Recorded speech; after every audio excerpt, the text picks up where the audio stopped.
Welcome to today's episode of CLCI Live, brought to you by the award-winning and ICF accredited school, Certified Life Coach Institute. Sit back, relax, and enjoy today's episode. Welcome to Certified Life Coach Institute. We're going to talk today about accountability. Jerome. Yes, we will be talking about accountability, very specifically about avoiding that parenting lane while coaching, because your client didn't hire you to be their parent. They didn't hire you to be their mom. They didn't hire you to be their dad. How am I going to be held accountable then? You got to check in with me. No, but they kind of do. Like, they kind of think that that's what you're going to be. Like, they kind of want you to mom them. And, like, but that's not what we do. That's not. No. And I with that trap. They don't want us to do that either. Yeah. If they hired you as a coach, definitively, based on the definition, they did not hire you to be their mom or dad. Can I just take it here for early? Can I? Yeah. So like the title of the live is nagging, shaming, and blaming, right? So nagging, shaming.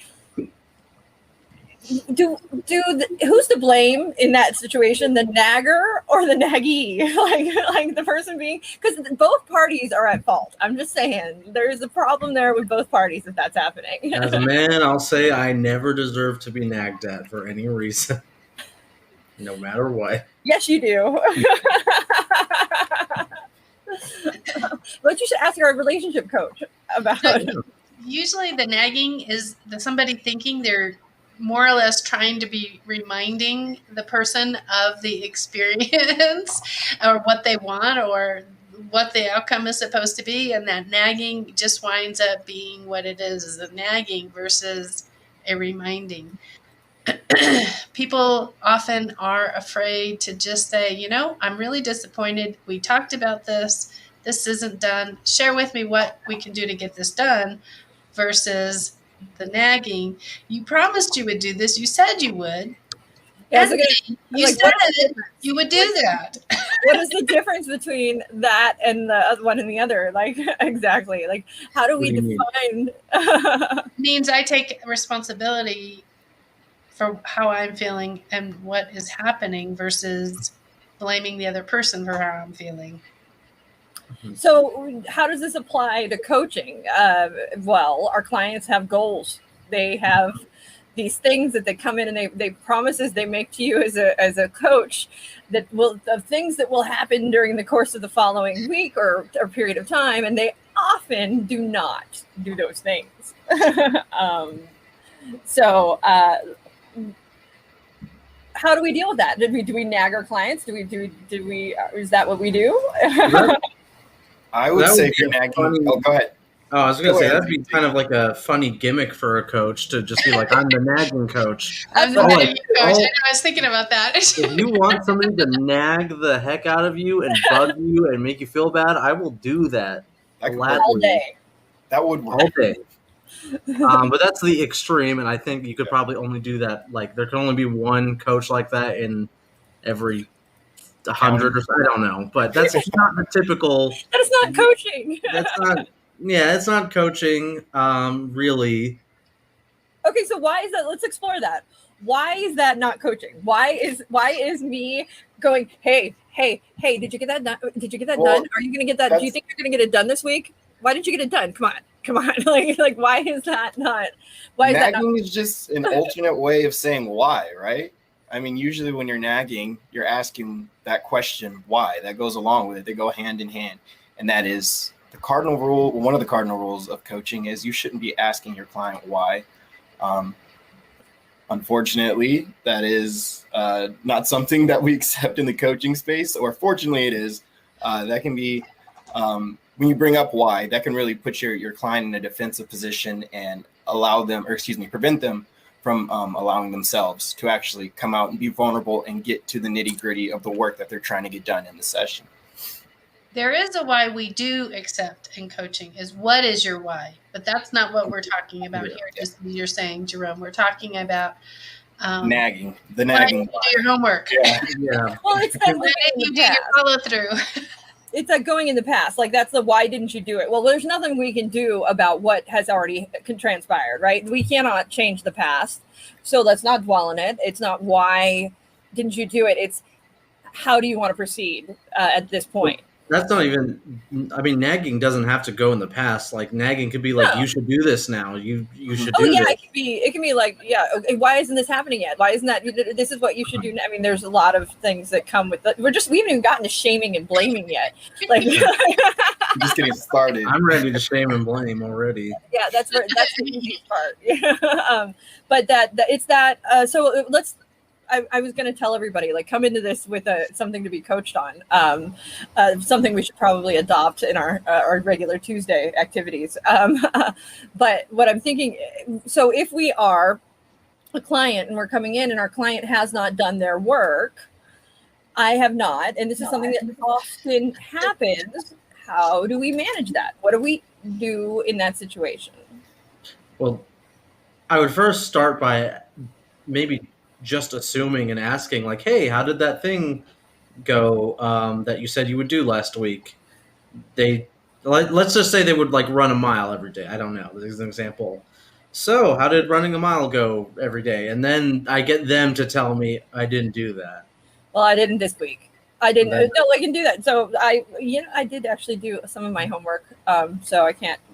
But my house is not where I want it to be. We talked about this last week, right? Mm-hmm. It's not quite there yet. I've got it. Definitely got a deadline now, so it's got to get there. So it didn't happen. What blocks sort of came up that made it so that it couldn't happen? Well, the usual ones. The usual blocks. Yes. Timing, work, all of these things. Now, is this delving into the past? I think like the immediate, when we say don't ever delve in the past, I imagine like don't go years in the past. A week in the past is acceptable if it's like within the coaching sort of thing. Well, at least if we're talking about blocks maybe and how coming up with ways to manage those blocks and goals for those blocks. What is the difference between 1 week and 6 years? It's still the past, right? Yes, Lisa. So I'm going to say the main thing of not going in the past has to do with the traumas that has happened to us, right? So we're definitely not going into the traumas, but to tap back into what prevented you from following through. So, and if the client says, yeah, I don't know, well, how do you want to address this from this point on? If they don't want to go into what the whys of where and what didn't get done and what got blah, how do you want to address that today? Maybe they don't want to address it. So that's why you open up, what do you want to do in today's session? Invite them to decide where that session goes. So when we go into Go Learn, which is so for those of you who don't know, Go Learn is the structure that we use to break up a life coaching session. And it starts with greet. And then the O stands for, it's observe, right? Or is it, what is it? I believe it's observe. So but the O basically is that let's catch up and see how things went last week. And it's that moment when you sort of tap in and see where we're at with the progress. Because that progress is important in this process. Is it important? Question mark. Let me just ask that. Is it important? If it's important to your client, then it is certainly important. But that's why, again, Lisa tapped into it. You got to set that session contract prior. But the Go, when does in the Go Learn, when does the contract happen? I guess I'm asking. A contract happens almost immediately. Great. It's in the G. So the contract is in the G. Okay. Yeah. So then the O is kind of relevant to what the goal is. So the O may not be necessary at all then, right? Well, the ownership is just asking about the previous action plan because the assumption is at the tail end of a session, there's an action plan to go forward throughout the week. And then the next week, you there's ask also about the ownership. Typically, or in a lot of cases, there's an overarching kind of goal, right? There's I want to achieve this out of working with my coach. And then you break it up into these smaller bits with your client and you progress through. So at what point, if our client is, not adhering to the initial overall goal, the overarching goal in the several sessions within, they're just sort of wandering off into doing whatever, not getting their work done, but there's this overall goal that you set with your client. Do you bring that back up? Do you readdress that? Is that something that comes forward again because you're not working, you as a coach maybe don't see the progress? I mean, this is in this accountability space, and why I'm asking. Yeah. Maybe asking the client, like, do you want to create some accountability measures? Not the ones that you, the coach, are involved in really, but more so overall. Or I don't even know, maybe just asking how they feel about what's been going on so far first.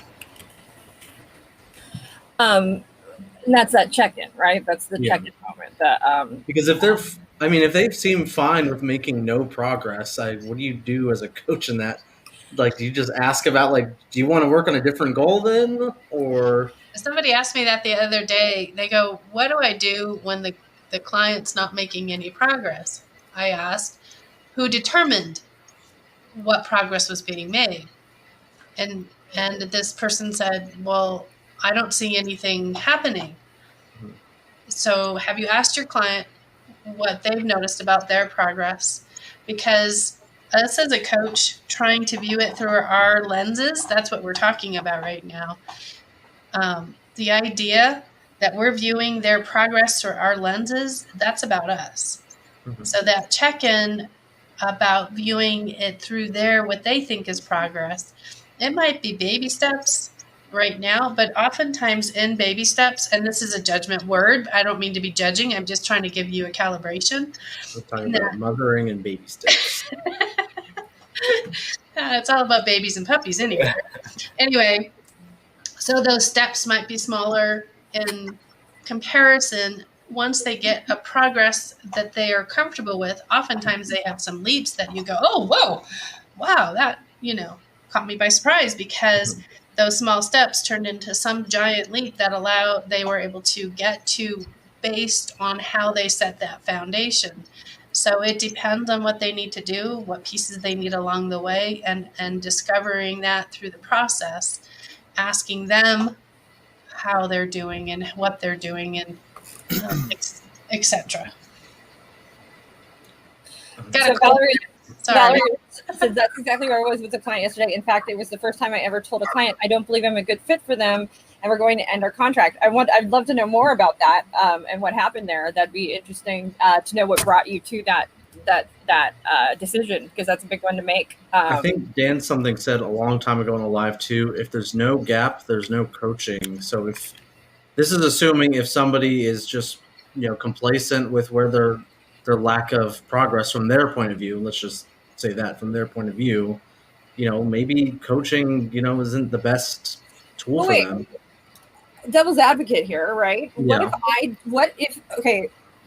I often go to therapy and I often come out of it, and it's just it's not that I'm working on anything particular. It's just that there's a space where I can just talk. There's not a goal. There's not it's a free realm for me to just be me and share and know that there's no consequences or what have you, right? Coaches, in many ways, their magic, their power is creating that safe space. So what if I just want to utilize my coach for safe space action? Like that's, I just want to come in and I want to be able to just bounce things off of you. I don't care about the trajectory of where I'm going or whatever. I just want this safe space and I'm willing to pay for it. Is that okay? Are we good? Are we comfortable with that?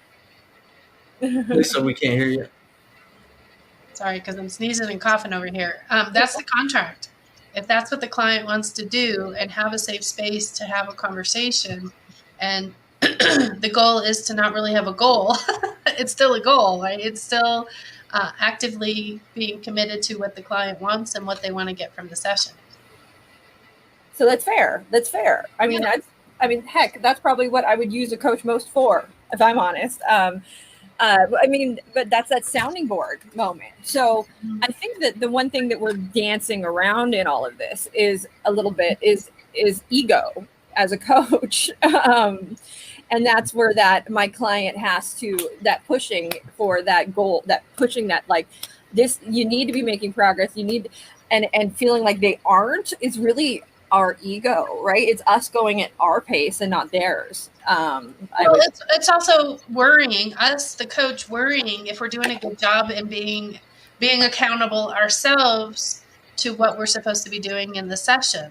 It's that overthinking moment. So that's also another opportunity. There were some people who a while ago that I was cross paths with, I think I would say. And they were saying, well, if they're not working hard and they're not showing me progress, I'm not going to work with them. I'm like, well, I'll work with them, no problem. Because I don't know, just because they're not meeting your progress doesn't mean they're not meeting their own progress. So I'm all here if the client wants to make progress, to be paying for services that help support them to find that space and what that means to them. I don't care what pace that is. I was just reading Valerie's comment here, and it brought something up for me. She's talking about how she's looking for, and the client was looking for her to fix her client. And this is a sort of another form of accountability, is it not? It's our clients wanting us to be accountable for their lives and their decisions, and we don't do that. That's just another way of fixing, right? It's another. An example of that is somebody told me that they wanted me to check in on them to make sure they were following through with a goal that they had set up for themselves. And I said, oh, no, you want a mother or do you want a coach? Okay, so if I'm going to help you be supportive in this process, I, the coach, can't take responsibility. I didn't say it like this, but I, the coach, can't take your responsibility to make sure you follow through. But what is it that you can do that's going to be accountable and going to help you in this place and still feel like you're getting support? So we've got to constantly remind them, because we're used to Google at our fingertips. We can get all our answers right there. We're used to having people tell us what to do all the time. And now this is a place of empowerment. We're encouraging our clients to find their voice. Okay, done talking. Well, go ahead. Valerie Lawrence commented a little bit more. Yeah, I'm reading the tail into that. Yeah. At that point, it's just not coaching. It's completely different than what coaches more do. of a consultant. She wanted a consultant. Yeah. So with in this concept too of homework on some level, and giving, I mean, we don't give homework unless homework is asked for, right? Well, some people call this homework. What is it you're going to work on between now and next session that supports you what you've discovered in this session? Some people call that homework. Could also be, I mean, but in the same sense, we could also say, taking with you what you know today.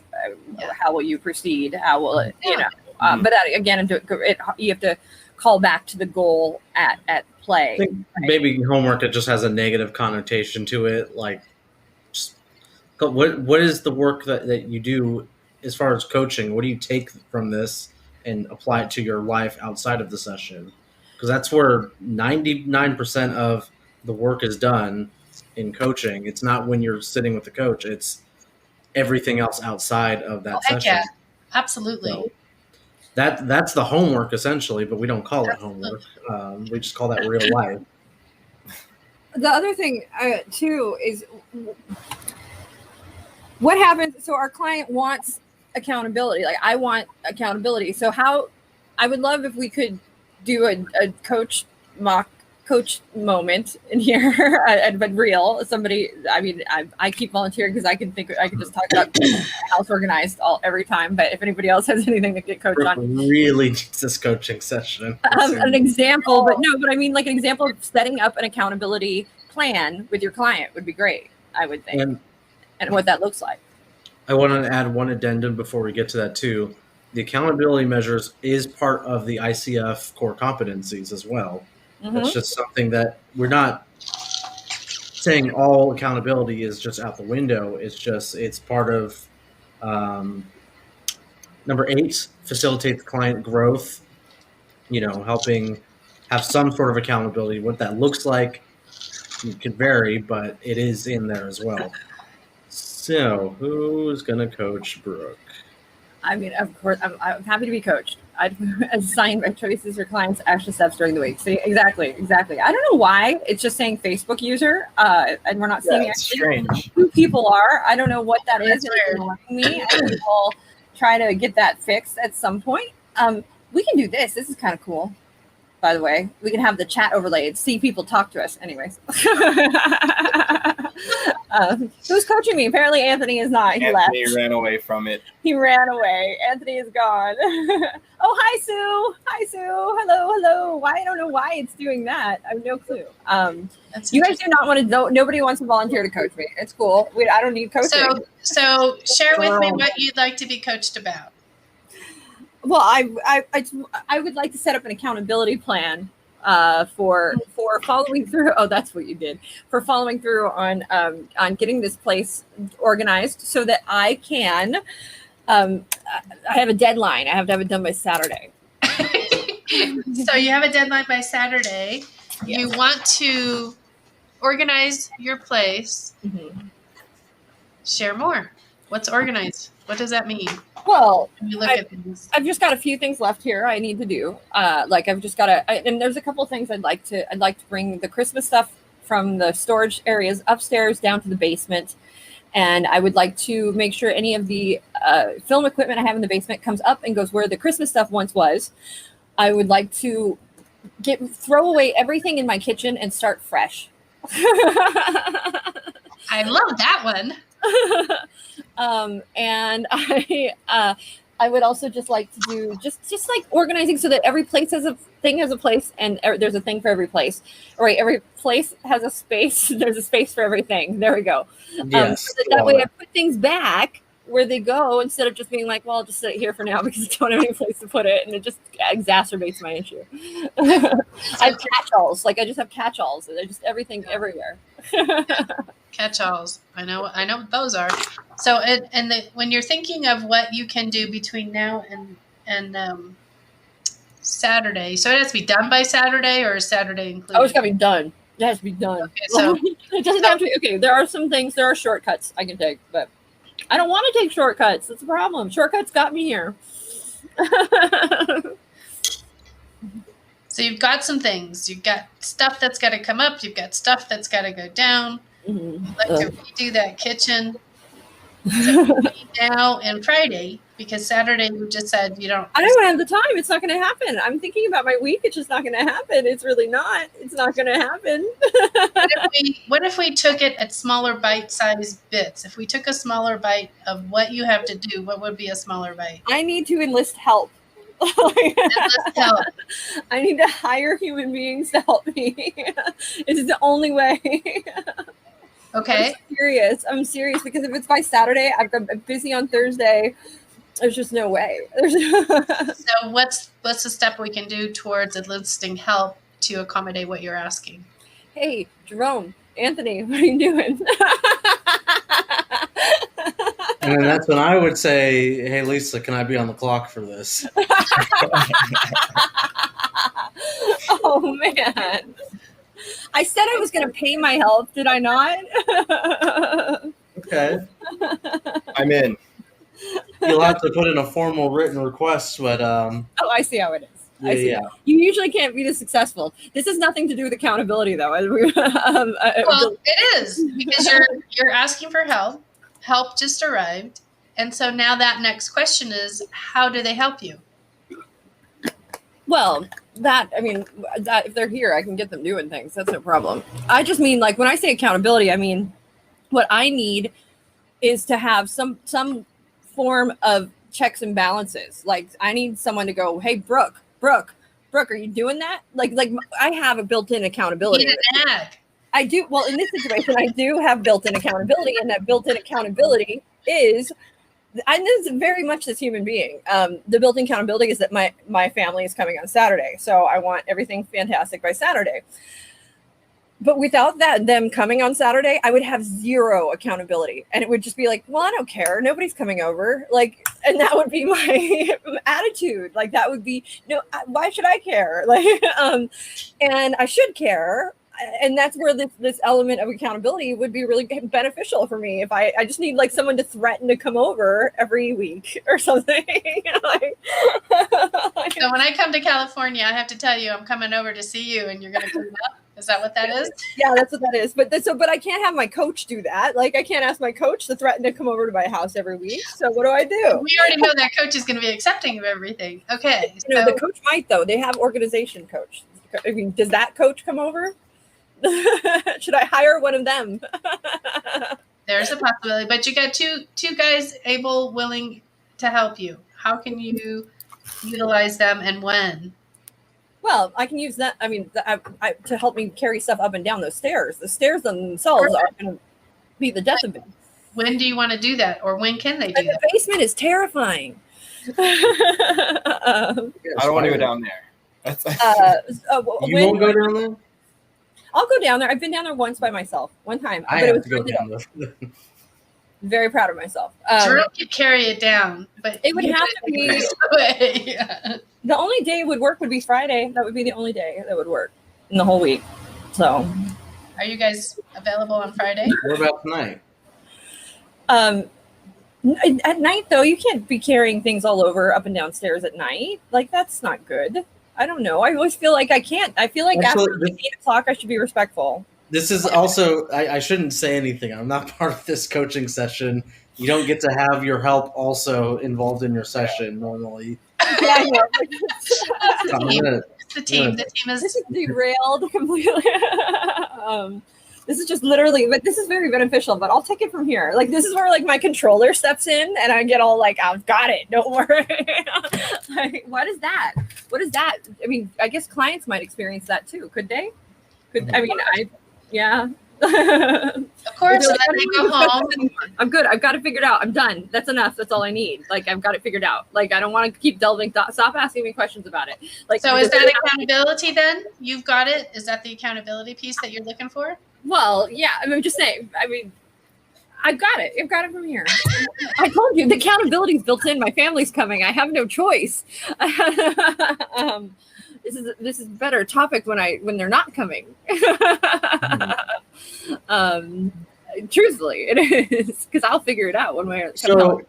So then, would it be a good way to build accountability by have the client seek out people around them or that they know to give that accountability? The key is, I think, to ask, what do you need to be held accountable? Like, what do you need to be held accountable? What needs to happen for you to be held accountable?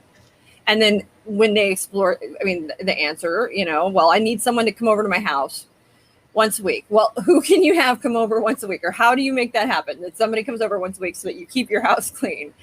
Well, which actually solves 2 of my problems. So,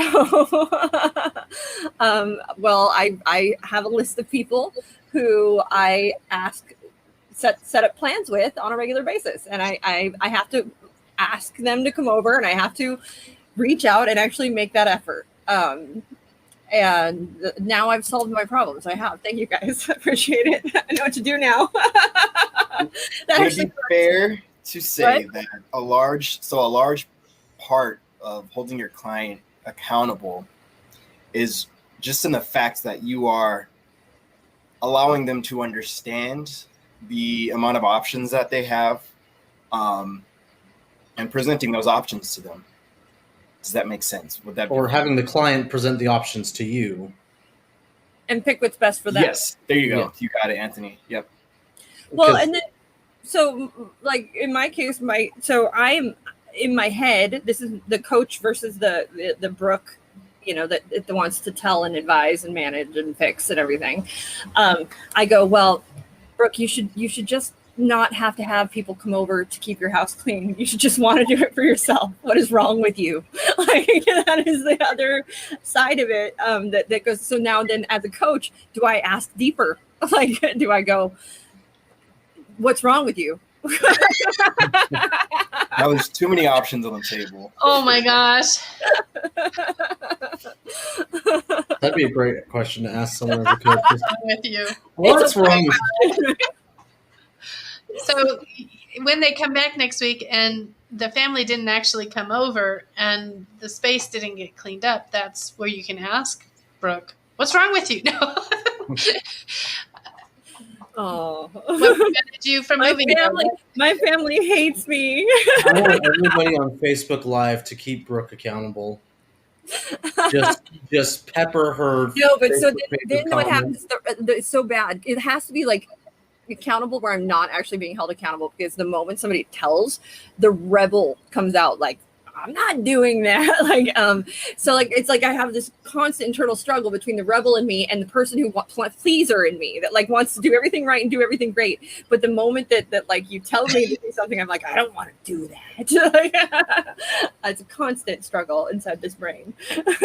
Maybe it's like, maybe at that point, then, like, if you had a client like that who just like, what do I have to be accountable for? I don't have like a reason aside from, like, let's take for you, for instance, outside of the parents or the family coming over, like, what's the point? But that's Maybe- where Yeah. that's the external validation, right? Though, like that's why the inside me, the me that knows better, goes, Brooke, you should be internally validated. You should not need other people to hold yourself accountable. Like that's just a giant excuse. Those are the shoulds. What is it's going on for you if you take away the shoulds? What Oh you no, should because then we'll get sad and I'll end up crying on camera because it's just going to get depressing. Which is again an indication, though, right? You see the line. This is where asking deeper comes in, because in truth, the lack of organization and needing people to be here for me to organize it is actually an indicator of something inside me, which is a rebellion, which is a frustration, which is a pain point, as it were, that prevents me from caring about it, if I'm honest. So yeah, and that's where that asking deeper, but we'll get way too personal, and I'm just not willing to go there right now. Not today. I don't want to cry like a big old baby. Let's make All her right. cry like a big old baby online. I wish I didn't cry when I get, like, no matter what emotion it is. It's like if I'm mad, if I'm sad, if I'm it's all crying. Like it's not fair. You're hungry, it's just crying. So I've got a question. So that's like the one side of accountability where that's like kind of linked with, like, I guess, feeling of responsibility and, like, taking the blame, I guess, if you don't get something done. On the other side, is there too much accountability for some clients? Are they too? Is there some clients who are too ready to just take on all the blame and all the shame and all clients who are just like, I messed up, I'm the worst, like I didn't get this done. Deprecation kind of thing. Yeah. Like it's not healthy, and it's not unselfish. It's actually very selfish, actually, usually, and it's usually a fake kind of thing. Yeah, and it doesn't allow any work to get done. So along with it being not any depth to that experience, It's just, there's no productivity there, right? Mm-hmm. If somebody's just self-deprecating them, it's not healthy. and they don't want, and that also means they don't want to dig in there and do anything work. I'll just take the blame and let's get it done and move past it. Now, on the other, that's the one thing, though, there is an element. So when I'm managing a group of people, I've always said this. I've said, if I'm your boss, I take the blame.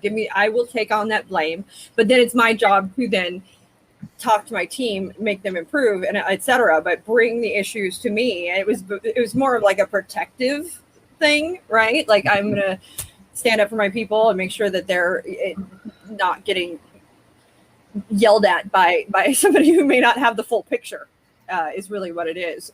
So I've always said, just if you need to blame somebody, blame me. It's my fault. I walk in a room. It's me. I did it. I think Brooke might be the example I just gave of somebody taking on too much accountability. Where this is my non-coaching opinion. My non-coaching opinion is, no, Brooke, stop taking accountability for other people. Like, they have just as much, I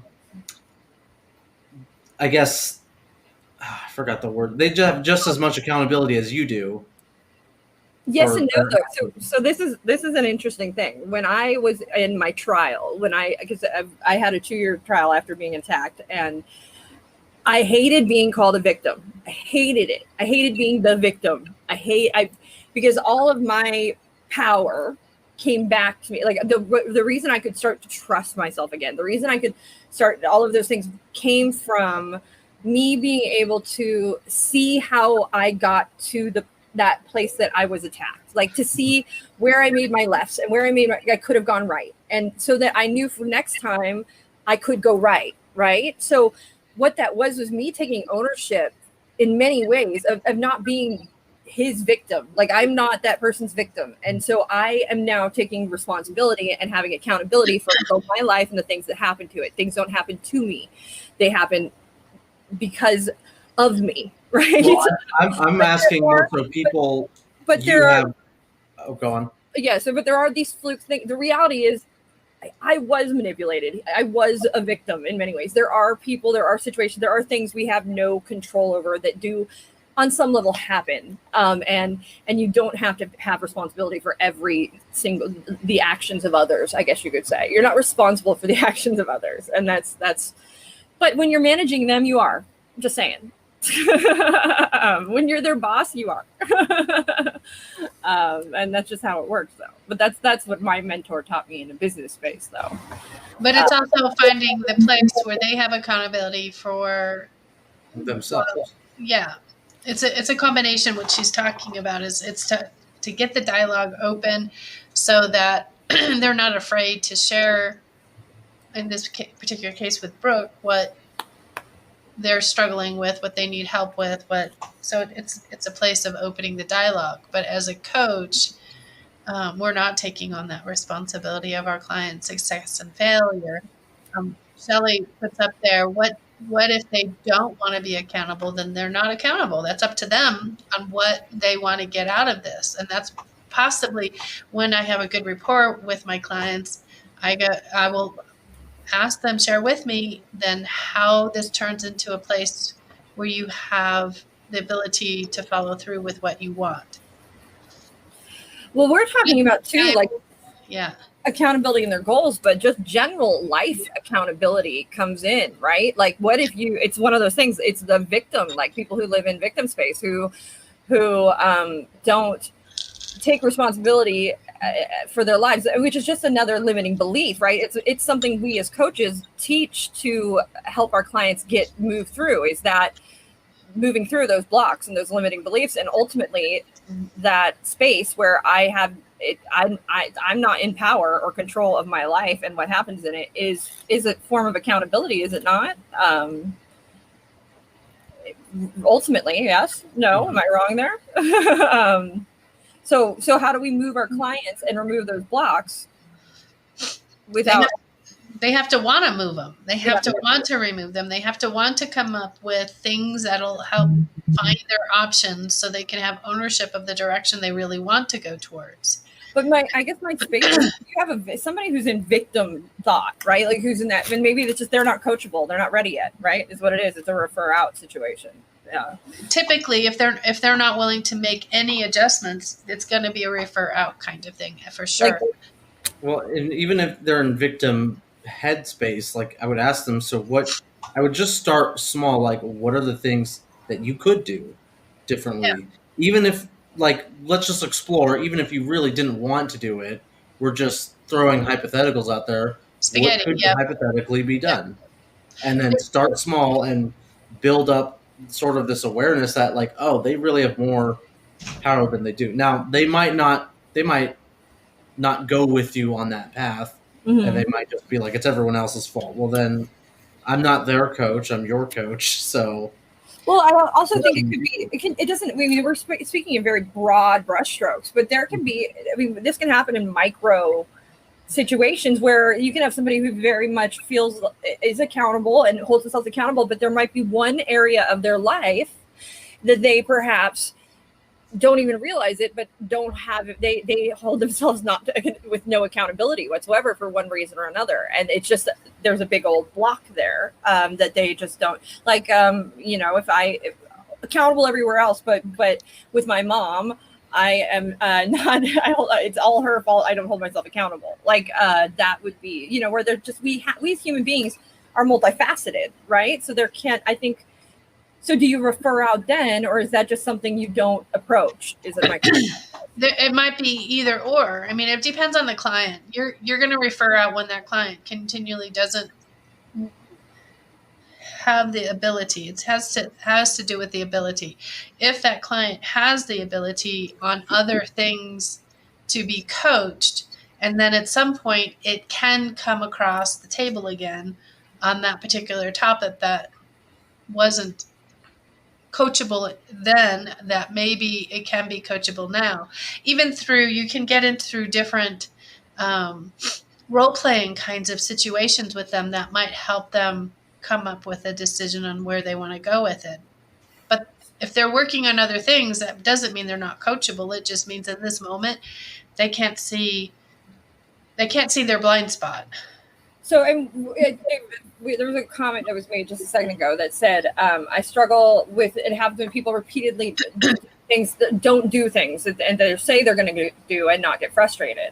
And that I know for a fact that can drive coaches mad. I think Lisa and I were talking about a couple clients she had a while ago that just for whatever reason were not progressing and it was driving her crazy. And because in their case, it was just the same thing, right? They kept coming in with the same thing and not ever committing to do things differently and then never doing them differently.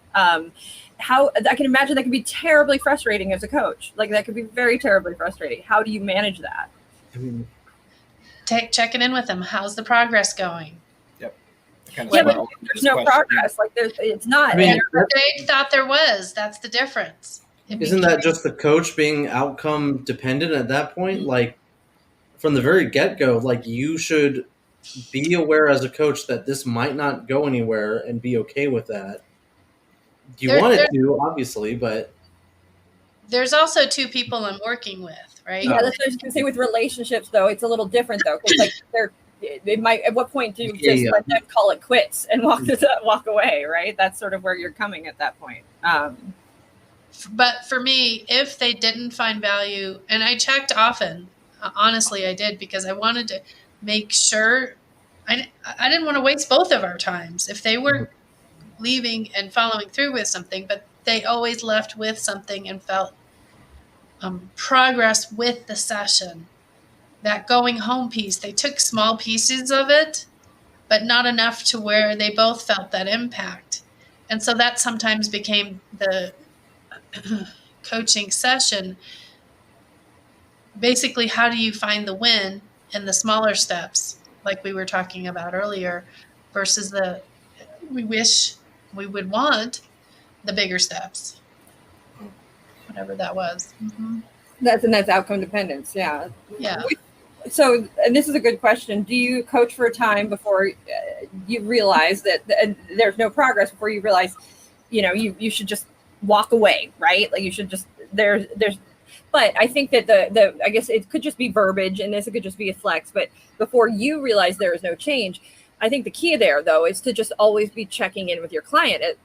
There's no ethical responsibility to end your relationship with your client so long as progress is being made, or the value is, if they think that they're gaining a value in meeting with you, whether or not you see the progress, I don't think there's an ethical issue with keeping to work with them as long as they are. Now, if like they hate it and they bought a package deal and you're like, no, you got to be here for 6 more sessions or else. Also, Lisa, I think you might have said this like before, like a few lives ago. How many weeks does it take for somebody to usually even see any sort of progress or change a habit? Yeah. So like, to get started, on an 8-week range. So to get started, people always have this number 21. There's more research behind the actual behavior change. Takes 60 to 200 days for that change to actually have a pattern. The neural patterns we talk about. So, but my point is, the point I'm trying to make though is that this takes a long time for change to happen sometimes. So if you do, let's say a 6-week program or a 12-week program, whatever, you might not see any progress, and the progress and the change might happen far after you've done the coaching, but it was because of the coaching itself. Oh yeah, in that safe space. Yeah, you see it way down. That's a great point. Is that it can happen even after your client, I should say, can be laying basically foundational elements that will change and affect them years later. Sometimes planting the seed can take a long time to grow. You may not be present for that growth. You may be present. And I think it's important to note that in many cases, yes, change can take a very long time. People can also change quickly in a second. Doesn't always mean it's lasting change. Doesn't always mean, but even the long-term changing doesn't always mean it's lasting change either. So it's a constant choice we have to make. You can change suddenly under fear and stress. That'd be an awesome type of coach to be, just create a lot of fear and stress. Let me make you afraid. Let me get all those spiders that are down in the basement and. But that's where those thought processes came from. Those scared straight. There was a logic behind them, and it was putting people in these crazy, stressful situations, essentially traumatizing them into change, which is not always the best way. I also wrote about long lasting. Go ahead. I wrote about this sort of thing in the last blog about biases that coaches have, and one of the biases coaches have a lot is hyperbolic discounting, where we as people really prefer short-term rewards and benefits and gains over the long term. Oh yes, we do. Coaches, especially, they always want to see those short-term gains. They want to have those, aha moments, the breakthrough, and they feel like they didn't do their job well enough. If that doesn't happen, that's usually not how it goes. It takes a long time. So I would say, go ahead, Brig. Oh no, you're Jerome. I'll hop in. So I would say it's because we talk about the stress that can bring for a client to not have a breakthrough under your quote unquote timetable. We talk about this as well during our training. Is it's important to be empathetic, not sympathetic. So not necessarily sympathetic. So to be able to be there and available for your coach is important. But taking on that stress of the client and also taking on the stress of potentially not getting a goal taken care of is, again, something that is opposite of one of those skill sets that do, I think, define a good coach. I also think that which is that's that leave it at the door, right? Leave it at the door. That's the where do we leave it? We leave it there. Not to say it doesn't happen. I mean, we're human. It'll happen. But well, yeah, especially, that's the kind of the double-edged sword of this field is there's a lot of folks who are naturally empathetic and willing to feel, invest in the emotions and lives of others. And it's a lot of reasons what brings them to this field initially. And then it's about sort of breaking that natural inclination to carry on the struggles of others and realize that, no, that's not your job to do that. And that's sort of like a retraining that you have to do with a lot of coach personalities that comes in, which it's a beautiful thing, but it can also be a very counterproductive thing as well. Valerie Lawrence had a good question as well. What do you do when your client wants to be your friend? They become so close that they try to overpower boundaries. It's another space of accountability. You've got to be accountable to that relationship that you guys. You either get to be my client or my friend. You're not. There's no two. And even then, after, this is my personal opinion, even after I start coaching somebody, I probably wouldn't want to be their friend, just for the fact that Anthony, would feel that they might try to just get free coaching out of me. Well, that's me though, but I would keep those separate. The tremendous amount of damage that can happen, and in either direction. It's not to say that it will always happen, but the reality is that you have a safe. You are put on a plateau, as it were, as a life coach. It just is the nature.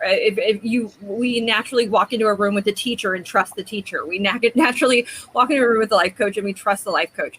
But we're human beings, right? We are as fallible as everybody else. So the nice thing is, if you just keep it to the coaching space in this realm, they never get to have to see the parts of you that perhaps are not as flattering or as amazing. And then because what happens the moment they do now, whatever work you've done, whether you want it to or not, is tarnished on some level, right? It is if you fall off your plateau to some degree, then what happens is so does the work. But that being said, it's all about them. Hopefully by the end of it, it's them on the plateau and they are realizing how awesome they are and they don't need their coach anymore because they're awesome.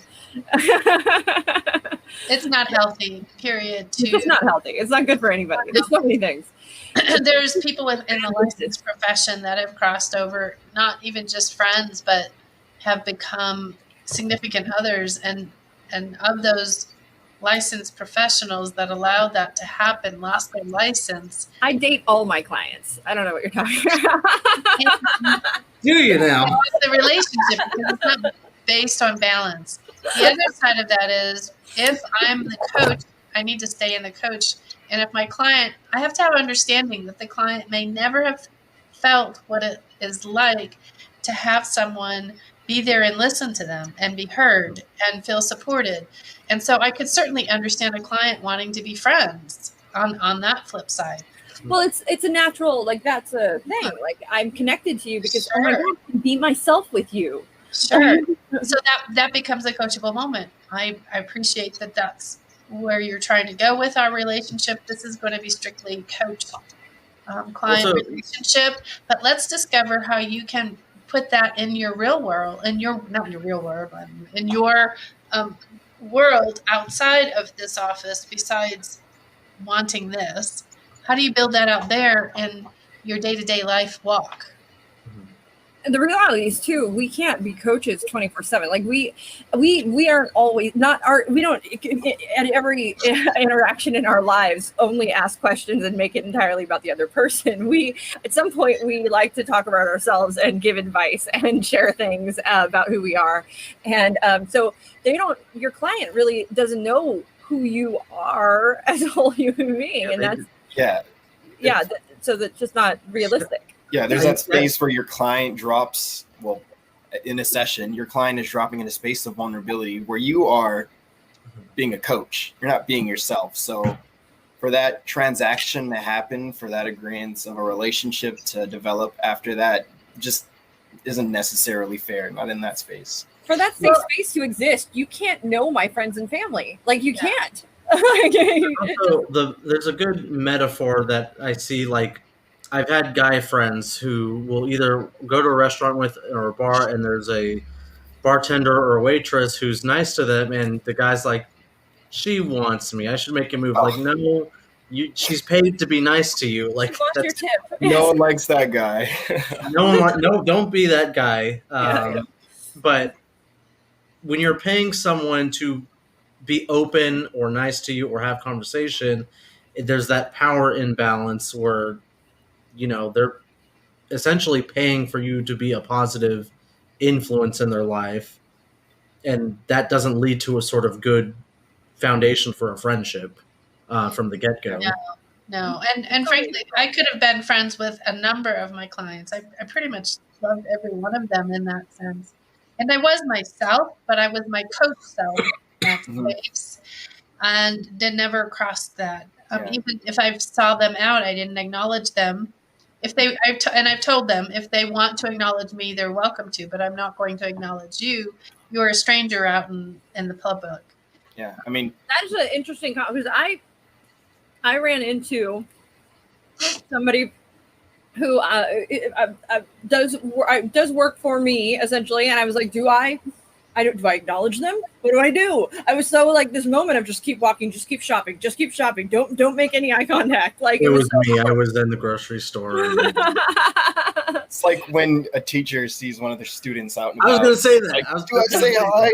I don't know. Well, wait, I have a group. I host trivia on Wednesdays, and there's a whole group of teachers that play, and they're all drinking and getting wasted. And I'm like, and many of their former students play with them. That's me. I was that person. I just like saw my old English teacher, drinking, and we're just like, "Hey, how's it going, Mr. XYZ?" And it's fun, but I'm sure we made them uncomfortable. But it's whatever. Oh, but they're so not uncomfortable though anymore. Yeah, I guess so. We're just about out of time, so we have. I don't know if we've talked about accountability. I mean, I think we did somewhere in there. We flipped around the accountability piece. It's just find out from your client how they want to be held accountable. Find out from your client what that looks like. What's that experience like? It's not about me, the coach, mothering them and checking in. Did you do what you said? But it is a responsibility that we give and take with our clients. Usually what comes up is that they'll say, I will text you when I've accomplished this. Great. I'm definitely willing to accept that. The idea of accountability and not nagging, right? We're not trying to shame somebody or guilt somebody into their doing and accomplish things. Go ahead. You once mentioned to me something was brilliant about guilt. Can you share your guilt insight with me? Oh gosh, I don't remember it right now. Go ahead. It was something along the lines of it takes for somebody to feel guilty. So for me to feel guilty, it has nothing. There's nothing anybody can say to me that will make me feel guilty unless I'm already feeling guilty. Oh, yeah. The guilt comes from within me first before anybody else can lay it on me, essentially. Right. Which I mean, blame yeah. I can do to you, but guilt, I can tap into that. Yeah, that's for my blame, but you have to own that. That's what somewhere in there, there's something going on that says, okay, I'm not doing something right. So, but that is another indication that we have our own internal gauges of that hold ourselves accountable. And maybe it's about getting your client to tap into that. I was checking out Brene Brown a second ago, and the cool thing that she's talking about is that same thing, that shame versus guilt. Mm-hmm. And she said, guilt's not a bad thing. Shame, we're not talking about shame, but guilt, that's an accountability piece. And that piece allows us to make changes, to stick to things, and go from there. It's like our internal accountability meter is guilt. But you have to be feeling it yourself before somebody else can actually make you feel it, which is interesting. Yeah. So, all right, I think that's it. Who's signing off? Not you are. I signed off last week. Jerome, it's all you. I would say, well, here's a downfall. I do have one more, since we did get about 4 minutes here late. Okay. I'll have one more tidbit because I don't. Freedom. We can make this 2 hours. Let's just keep going. Guys. So let's just keep going. I do think there is something we didn't cover. I may be wrong, but I do think as far as accountability is concerned, I'm not sure we went down the space of keeping your client accountable for the direction of the session, where sometimes as a coach, you're presented with a ton of different options as far as the direction that they want to go in.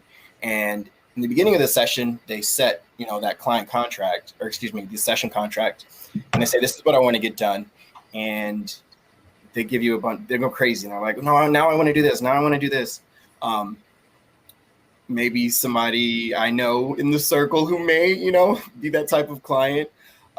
That's again, I think also the space of holding your client accountable. That's important to keep in mind. It always comes back. That's the thing. No matter what, I always say, just bear with me. It's coming it's coming around. All of these, I might seem all over here, but it's coming back it will end up in the same space. It always does. It really does. Well, what if it's a client who doesn't come back around? They just go they're like, off into the jungle. Do you limit that? Like, how many times can I switch directives inside my session? Like, how many times as a client can I set my session contract before the coach is like, enough is enough? I'm done. At 7 goals. You get 7 times you can do this per session. You have reached your 7th. We're working on this one. Otherwise, we're going to be here all day. You just have to be patient as a coach then, and just I think that's what you do. You just say, okay, we only have 30 minutes left. Mm-hmm. Do you want to shift gears again? Because if we do so, we may not be able to complete this in the time we have left. Yeah. I mean, right? You just honest with them about it. That sounds like some cold hard accountability to me. How would you like to handle the 30 The minutes? one thing you do hold them accountable to is that your time. They have 1 hour with you, or whatever that is. That's your space. That's where you have to be accountable, and that's accountable to keeping an eye on the clock, keeping an eye on the time with your client, and saying, okay, session's going to end here, and that's your job as a coach, right? Mm-hmm. I would agree. Which is also why you don't do the accountability thing outside of the session. That's why are you working outside of the hours you intended to work? That's ridiculous. Don't do that. Keep things in the session. Somebody I know was coaching their client. Then they both left, saying goodbye. As they're saying goodbye, another coaching session happened out in the parking lot. I'm like, no, you say goodbye. You say goodbye. You leave. And why are you walking your client to the car? It's like when you both like say, okay, like we're leaving, and then you go the same direction, and you just have to make small talk at that point. Yeah, I just walk faster. That goes back to what Valerie was saying. In a sense, they became kind of a friendship thing. That was the wrong thing to do in that moment, right? Exactly. Yeah. So wait 10 minutes after your client leaves before you leave. No, I run as fast as I can. Close the door on them. Goodbye. Boom. I can see this being an hilarious scene in a movie. Okay, on that note, we're going to say goodbye, everybody. All right, see you guys later. Sign off, Jerome. Okay, well, I guess I will. I'll sign off. All right, guys, we will see you again here next week at 4. Make sure you subscribe if you're on YouTube, comment. We will get back to those for you guys. And you guys have a beautiful Labor Day weekend. So we'll see you guys next week. Enjoy your Labor Day weekend. CertifiedLifeCoachInstitute.com. Send your friends. Tell them you love us. Take care. Yeah. Bye, guys. What comes before part B? Hey everyone, thanks for tuning into today's episode. Once again, this is brought to you by Certified Life Coach Institute. We're an ICF accredited school who certifies our life coaches in 3-day online intensive courses. In addition to other podcast episodes, feel free to check us out every Tuesday at 4:00 p.m. Pacific Standard Time on YouTube or Facebook for our CLCI Lives, where we get together and discuss various topics that are centered around sharpening your skills so you can become a better certified life coach. For more information, feel free to visit us at CertifiedLifeCoachInstitute.com. Until next time, be well.